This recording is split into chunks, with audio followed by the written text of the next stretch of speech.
enjoy doing.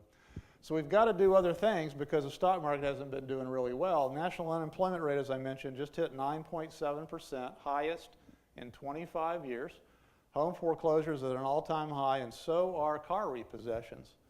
You know, you might give up your car before you give up your house. First, you'd probably give up the boat if you had one of those. Just say, take that doggone thing away. Let me have my car. Oops, I can't afford that anymore. I'll take the bus, but let me stay in my house.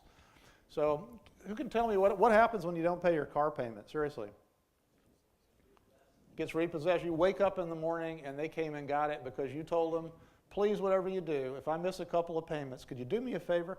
Could you sneak by in the middle of the night without telling me and take my car away on a flatbed so when I wake up in the morning I can't get anywhere because I didn't pay my bill? Okay, and what happens is bankers, and I know this because I deal with bankers all the time, bankers are crazy people. Get this, you're going to love this.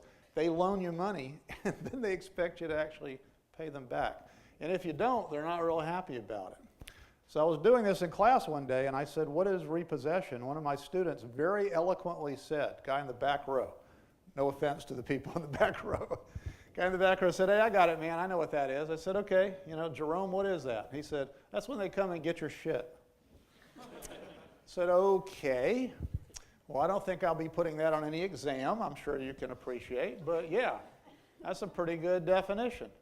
So I pushed back and I said, so what's the difference between a repossession and a foreclosure? And you guys know how it goes in the classroom. We're kidding around having a good time. He's like, hey man, I was just making a funny and it's, you know, it's all good. And I said, well, here basically is the definition. And I'm not an attorney, but you know, I did stay in a Holiday Inn Express last night. And I just basically said, here's the difference, Jerome, between a repossession and a foreclosure. In a foreclosure, your shit's so big they can't come get it, so they just kick you out of it. Because that is sort of the same thing. Now, if we had attorneys here, they would tell you it's a little more complicated than that. But I'm serious about this. When you fail to pay for something, when you fail to pay your debts, bad things happen.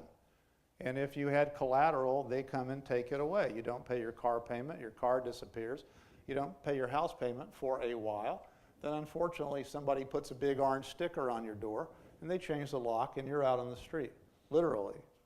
And I'm not making a joke here when I say one more time, since the first of this year, that's happened to 1.9 million families in the greatest country on earth.